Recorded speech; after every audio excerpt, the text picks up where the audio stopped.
Graça e paz, irmãos. Deus abençoe a vida de todos. Espero que vocês estejam aí me ouvindo. Deus abençoe. Mais uma vez estamos aí nesse canal, para falar um pouco mais da palavra de Deus. E quero estar lendo o texto com vocês aí. E vocês compartilhem, esse vídeo aí. Esse vídeo que vai estar no meu canal do YouTube, Estênio, Jesus Cristo é o Senhor. Amém? Quero estar lendo aí com vocês. Tiago capítulo 1, que diz assim: Tiago, servo de Deus e do Senhor Jesus Cristo, as 12 tribos dispersas entre as nações, saudações. Meus irmãos, considerem motivo de grande alegria o fato de passarem por diversas provações, pois vocês sabem que a prova da sua fé produz perseverança, e a perseverança deve ter ação completa, a fim de que vocês sejam maduros e íntegros, sem lhes faltar coisa alguma. Se algum de vocês tem falta de sabedoria, peça a Deus, que todos dá livremente de boa vontade, ele será concedida. Peça, porém, com fé, sem duvidar, pois aquele que duvida é semelhante à onda do mar, é levada e agitada pelo vento. Não pense tal pessoa que receberá coisa alguma do Senhor, pois tem a mente dividida e é instável em tudo que faz. Nesse primeiro momento, a gente vê aqui a palavra nos ensinando grandes coisas que eu creio que para os nossos dias e a nossa vida com Cristo, ela é essencial. A primeira é que Tiago demonstra que ele é servo de Deus, servo do nosso Senhor Jesus Cristo, e tem isso na sua mente, no seu espírito, na sua alma, e está ali fazendo as coisas para servir ao Senhor, servir a um propósito maior. Qual é? Pregar o Evangelho e ajudar as pessoas a compreender o caminho de Cristo. Muitas das pessoas hoje em dia não conseguem entender este plano.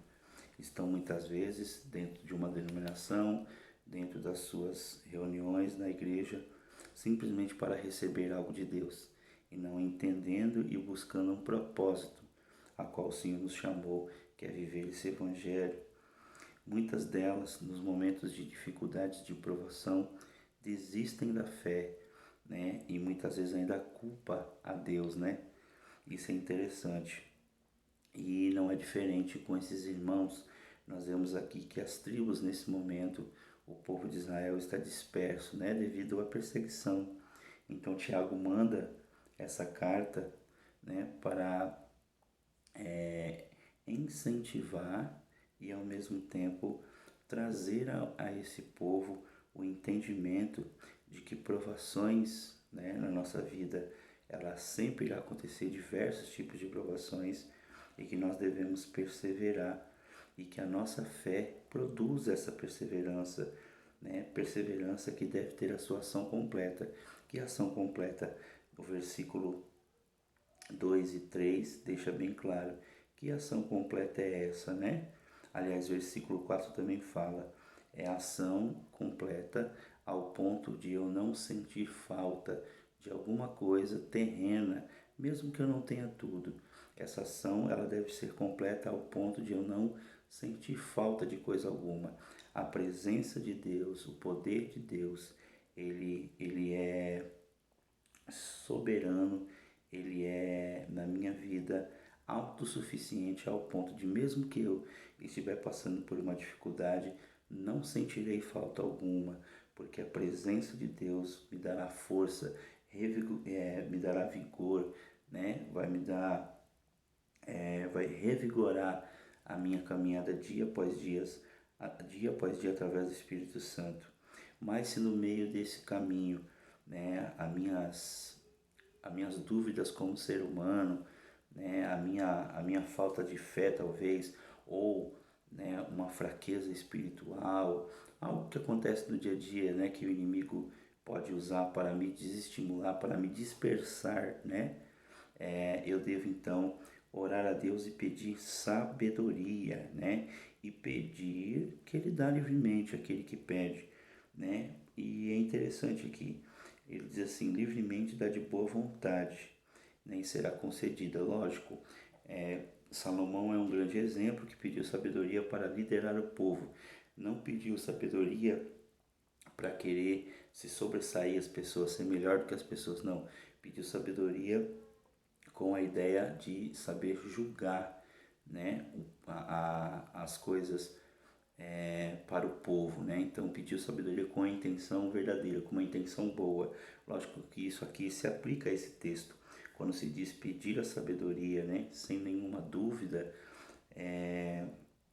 e pedir a Deus, né, que Ele dá livremente de boa vontade e é concedida, é nesse sentido também. E ele diz, peça porém sem duvidar, pois aquele que duvida é semelhante à onda do mar. Não podemos pedir algo ao Senhor, né, sabedoria, não podemos pedir e no meio do caminho duvidar. Lógico que a fé e a sabedoria, elas andam juntas. Quanto mais eu leio, me aproximo de Deus, conheço, né, o que Deus quer comigo, entendo as práticas do Senhor, os seus desígnios, a sua palavra, muito mais eu vou ter discernimento através do Espírito Santo daquilo que estou lendo, né? Então é lógico que a sabedoria ela vai ser aí adquirida também ao ponto que eu medite nessa palavra. E o Espírito Santo lembrará das coisas que eu aprendi. Está lá em João, Jesus fala isso bem claramente. Então, a sabedoria a gente devemos pedir, Deus dará, porque Deus não quer que nenhum dos seus filhos se perca num caminho do mal, né, num caminho das trevas. Então, se você no meio do seu caminho de lutas, de provações, peça a Deus sabedoria, mas peça com firmeza, sem duvidar. Lógico, com a intenção de querer sair daquela situação, com o interesse de viver uma vida melhor e com o interesse também de conhecer mais a vontade de Deus através da sua palavra. E Ele dará, né? Através da palavra Ele dará sabedoria. E aí a gente precisa pôr em prática, né? Aí Ele vai dizer aqui mais embaixo, peça, porém, sem duvidar. Aquele que duvida é semelhante à onda do mar, levada e agitada, né? Não pense que tal pessoa receberá coisa alguma, pois tem a mente dividida e é instável em tudo que faz. Aqui ele está dizendo exatamente uma coisa interessante, irmãos. O que? Ele está dizendo que aquele que pede, mas no seu caminho não tem certeza do que quer, não sabe por que está pedindo, ainda também não tem sua fé, sua firmeza, sua convicção através dos caminhos de Jesus, é como uma mente que está dividida, está instável do que faz. Nem ele não tem certeza do que ele pede. Seria mais ou menos uma pessoa que ela pede para Deus lhe abençoar trazendo um emprego, né? Mas ela não sabe que área ela quer trabalhar. Mais ou menos isso, né? Estou fazendo aqui uma suposição bem bobinha, mas é para que a gente entenda. Você tem que pedir com fé, com certeza, mas também sabendo qual é o caminho, para onde Deus quer te levar, para onde Deus chamou, né? E não pode ter uma fé dobre, um ânimo dobre. O que também quer dizer isso? A pessoa que pede, mas ao mesmo tempo, devido às situações diárias da nossa vida, não crê no que Deus falou, não crê no que Deus prometeu, não crê nos ensinos da palavra e nos princípios. Princípios de Deus nunca muda, irmão. Se você conhece os princípios de Deus e está firme ali, talvez nesse momento você possa dizer, poxa, eu cumpri o princípio, mas nada aconteceu. Espere no Senhor, que Ele irá de fazer acontecer, porque a sua palavra não volta atrás. Então a gente não tem que ter a mente dividida, nem ser instável. Se Deus falou e a gente está cumprindo os princípios da palavra de Deus, espere que as coisas de Deus virão. Depois ele vai dizer, né? O irmão de condição humilde, né, deve se orgulhar quando estiver em uma posição elevada. E o rico deve se orgulhar se acaso passe a viver na condição humilde, porque o rico passará como flor do campo, pois o sol se levanta, traz o calor, Seca a planta, cai então a sua flor, e a sua beleza é destruída.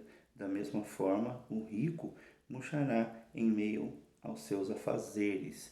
O que ele está dizendo aqui? Dizendo primeiro que o pobre, quando Deus lhe abençoa, dando uma vida melhor, ele deve estar feliz, grato a Deus por isso, né? No sentido de ter gratidão, de entender que ele prosperou porque Deus assim o quis e porque Deus assim o abençoou. Da mesma sorte, o rico, quando no meio dos seus planos, né, não vai tão bem ou perde parte da sua riqueza, deve aprender a se contentar com aquilo que tem e entender os planos de Deus, não ser apegado às coisas materiais, né? Ajudar sempre ao próximo e entender, né, que as coisas elas passam pelas nossas vidas e vai ter dias que a gente talvez vai ter um pouco mais, um pouco menos, mas tudo está na mão de Deus. Então eu acho interessante quando ele diz aqui, né, a planta cai, então a sua flor e a sua beleza é destruída. Quer dizer, tem tempo determinado para todas as coisas, né? Vai ter momentos que a gente vai passar por abundância, mas vai ter momentos que a gente vai passar por escassez. Lembrando sempre, irmãos, que Deus nunca vai nos deixar passar necessidade. O que é necessidade? Aquilo que verdadeiramente necessitamos, o Senhor sempre colocará em nossas mãos. Novamente, a palavra dele não volta vazia. Ele mesmo diz, Jesus disse quando estava aqui na terra, né? Que a gente não deveria se preocupar com o que há de beber e o que há de comer, assim como ele vestia e veste as flores, os pássaros, tem ali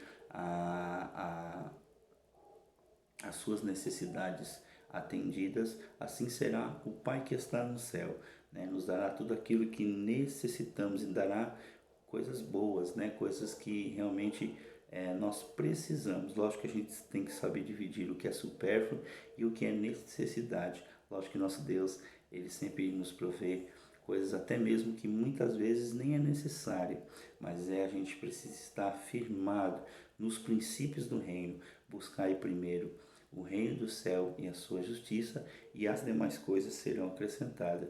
Então a gente não deve, no momento que a gente tem e perde, ficar irado, ficar irritado e aprender com essa situação. Lógico que é muito mais difícil a gente passar pela fase que a gente perde do que a fase que a gente ganha. Mas lógico que as duas fases são perigosas, porque tem pessoas que quando sobe um pouquinho de padrão de vida, seja financeiro ou em qualquer área, tem de se orgulhar de si mesmo. E na verdade a gente precisa se orgulhar no Senhor, porque é Ele que trouxe tais coisas para nós. E aí, olha que interessante mais abaixo, ele diz, feliz é o homem que persevera na provação, porque depois de aprovado, recebe a coroa da vida, que Deus prometeu aos que o amam, né?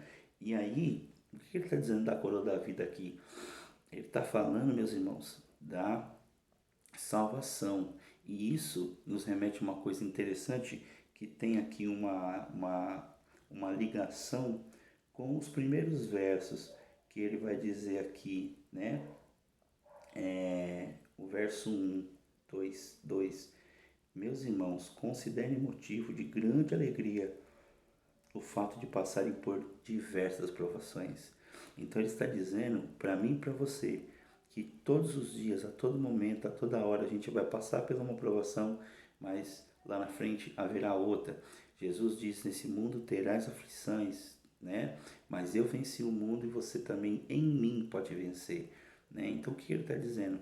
Que de todas as áreas nós vamos ter todo momento provações, e provações servem para que através da fé produza em nós uma perseverança. Perseverança essa que nós temos que deixar ela ser completa em nós ao ponto de nós não nos faltar coisa alguma, ou seja, a gente não ser dependente das coisas materiais, né? Pouco se prega sobre isso, né? Hoje se prega um evangelho de que você vai ter, que Deus vai dar, que você vai ser vitorioso e que tudo vai dar certo, mas sempre tendo as coisas, nunca lhe faltando as coisas ou lhe faltando e você não sentindo falta dessas coisas, porque o cristão ele não pode ser apegado às coisas materiais. Hoje nós vemos o evangelho, muitas das vezes, não são todos, mas um evangelho contrário, que vai dizer que você vai receber tudo, que você vai ter tudo, que você vai ter casa, que você vai ter, que você espiritualmente é feliz se você tiver casa, emprego, se você tiver a melhor roupa, se você tiver nos melhores restaurantes, né? E na verdade isso não tem nada a ver com o Evangelho. O Evangelho ele quer nos ensinar verdadeiramente o apego somente a Cristo, a fazer o bem ao próximo e a ter as coisas, mas não ser apegado a elas, né? E provações, irmãos. Quando se fala de provações, está dizendo todo tipo de provações. E feliz é aquele que nas suas provações procura compreender a vontade de Deus e praticar a palavra, sendo assim cada dia mais fazendo o quê? Conquistando, né? Não por mérito, mas por obediência e estando perseverante, aumentando a sua fé, né? Sendo maduro espiritualmente, como essa própria palavra vai dizer aqui em Tiago capítulo 1. Olha o que ele diz aqui: a perseverança deve ter ação completa, a fim de que vocês sejam maduros e íntegros, sem lhe faltar coisa alguma. Maduros e íntegros, passar pela aprovação entendendo que cada situação a gente precisa praticar a palavra de Deus, entender os planos do Senhor. Lógico, meu irmão e minha irmã, que não será fácil, mas todavia o Senhor será conosco. Então nós devemos ter ali a nossa fé alicerçada cada dia mais, produzindo perseverança, insistência, né? A palavra perseverança significa insistir, continuar, estar firme. Lógico que nós vamos sentir tristeza, vamos sentir muitas vezes fraqueza, dúvidas, por isso devemos pedir a sabedoria, mas feliz é aquele, feliz no sentido de não estar alegre, sorrindo, mas feliz espiritualmente, né? Aquilo que eu disse, revigorado, regozijado na presença do Senhor. Talvez você não tenha as coisas que você espera humanamente, mas você tem a presença de Deus. Isso é coisa que não se compra, é coisa que não se paga, que mais, por mais que tenha todo o dinheiro do mundo, a presença de Deus é incomprável, né? Esse preço já foi pago na cruz através do Senhor Jesus. Então feliz é o homem que persevera, né? E olha que interessante, o que persevera, irmãos, a Bíblia está dizendo aqui, ó, porque depois é aprovado e recebe a coroa da vida que Deus prometeu. No meio das provações, geralmente, a pessoa que não é madura na fé, o que ela pensa? É Deus que está me tentando, porque Deus fez isso comigo. Olha o que a Bíblia vai dizer também. Quando alguém for tentado, jamais deve dizer, estou sendo tentado por Deus, pois Deus não pode ser tentado pelo mal. E ninguém tenta, é lógico, se ele não pode ser tentado, ele é o próprio bem, jamais ele irá nos tentar. Agora, ele pode nos pôr à prova, esperando que a gente passe nessa prova, porque um professor, se ele dá a prova para um aluno, significa que ele já deu a matéria. Então, ele espera de nós a prática. Isso é verdade, Stênio? Lógico que é. Vamos continuar lendo. Olha o que ele diz aqui, né? Cada um, porém, é tentado. Olha que coisa linda, irmãos, né? Cada um, aí ele vai explicar por que a gente é tentado. Cada um, porém, é tentado pelo próprio desejo do seu coração e arrastado e seduzido. Então esse desejo, tendo concebido, dá luz ao pecado. E o pecado, após ter sido consumado, gera morte, né? Aí ele diz assim, ó, meus amados irmãos, não se deixe enganar. Toda dádiva e tudo de bom, perfeito vem do alto, descendo do Pai das luzes, que não muda com sombra de inconstante ou de variação. Por sua decisão, ele nos gerou pela palavra da verdade, a fim de sermos como que os primeiros frutos de tudo que ele criou. Ou seja, o que ele está dizendo aqui?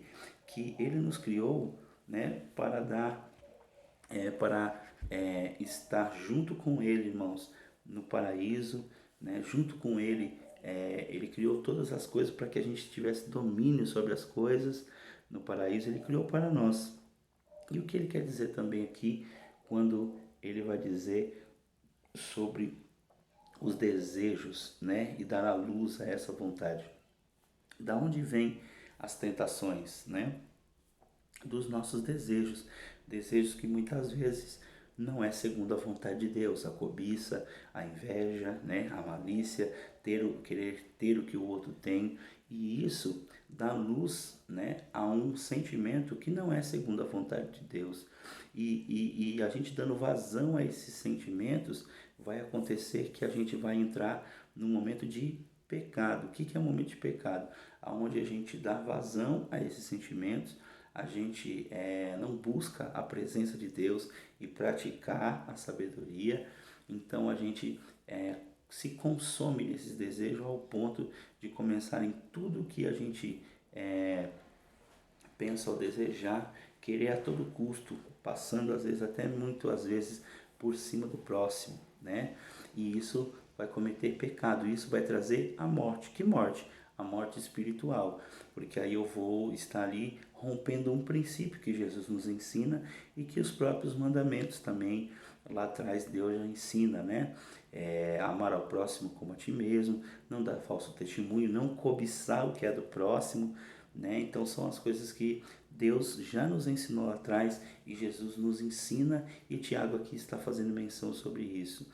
Então, irmãos, cuidado com os desejos que estão no seu coração. Se esses desejos não for segundo a vontade de Deus, fuja, peça a Deus sabedoria, busque estar dentro da vontade de Deus, para que você não se perca e não venha gerar no seu coração a morte. Que morte física tenho? Não, a morte espiritual. Jesus veio para nos dar vida, e vida com abundância, a vida eterna. Por isso nós temos que ter a mente focada no que ele disse aqui. Felizes são os que passam provações, que têm desejos, mas renegam esses desejos para estarem comigo na eternidade.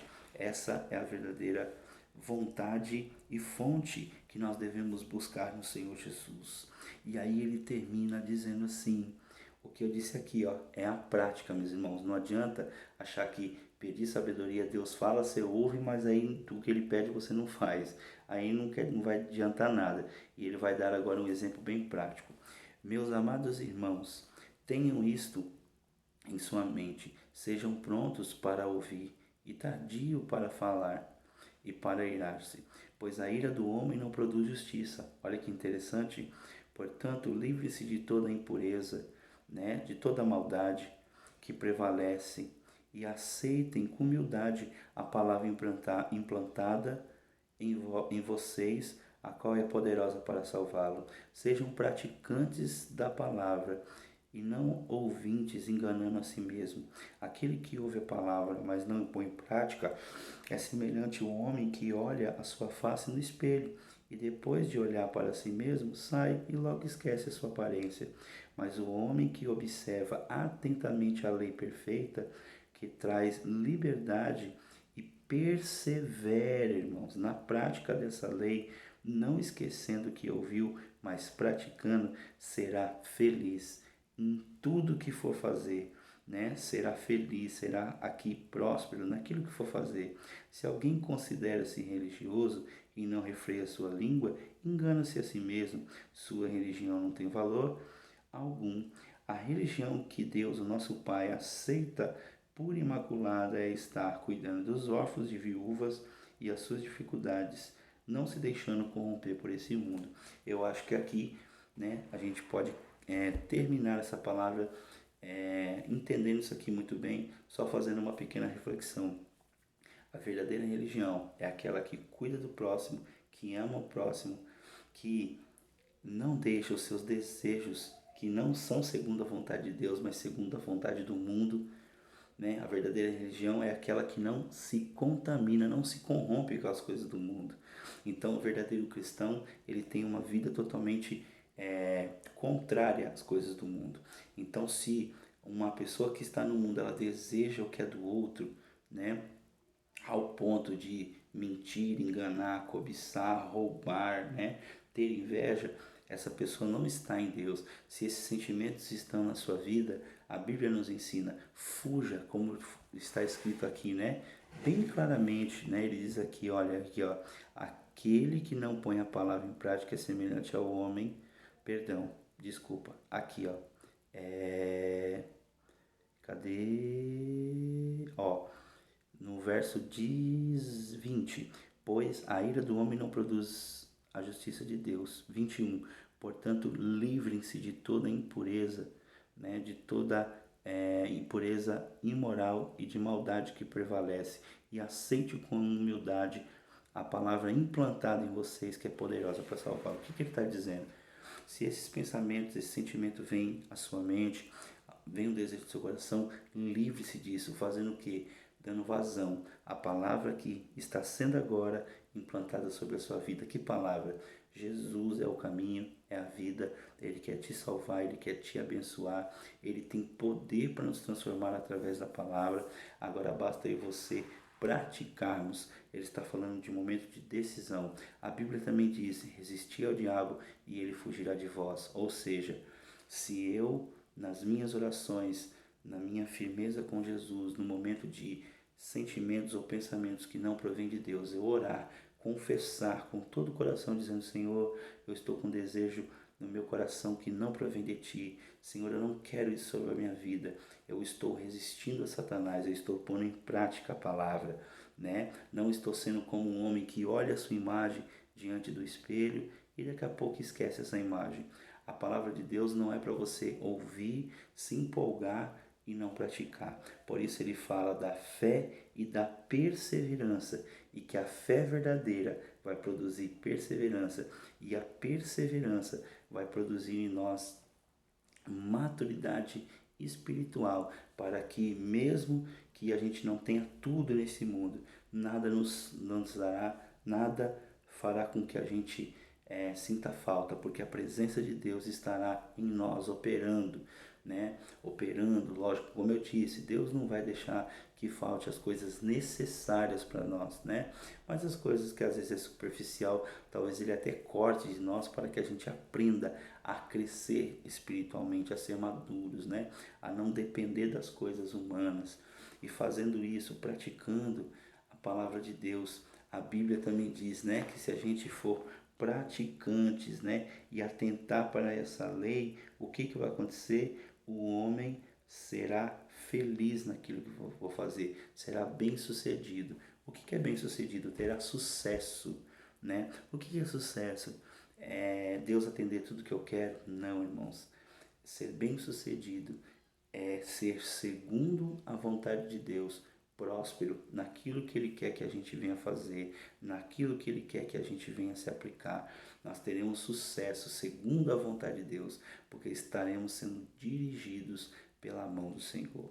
Amém? Que Deus abençoe a sua vida, fique com essa mensagem e que o grande amor de Deus, a graça do nosso Senhor e Salvador Jesus Cristo e as doces consolações do Espírito Santo estejam com você e que você persevere na fé, fuja das coisas malignas, ore a Jesus Cristo, busque praticar a palavra de Deus e procure ver se a sua fé está produzindo isso, perseverança. A fé verdadeira em Cristo produz em nós perseverança, e essa perseverança nos completa, né? Nos completa sem que a gente venha sentir falta das coisas do mundo, sem que essas coisas dominem a minha vida, e sim que eu seja e você seja cheio do Espírito Santo de Deus, aquele que não ajuda o próximo, é apegado às coisas, né?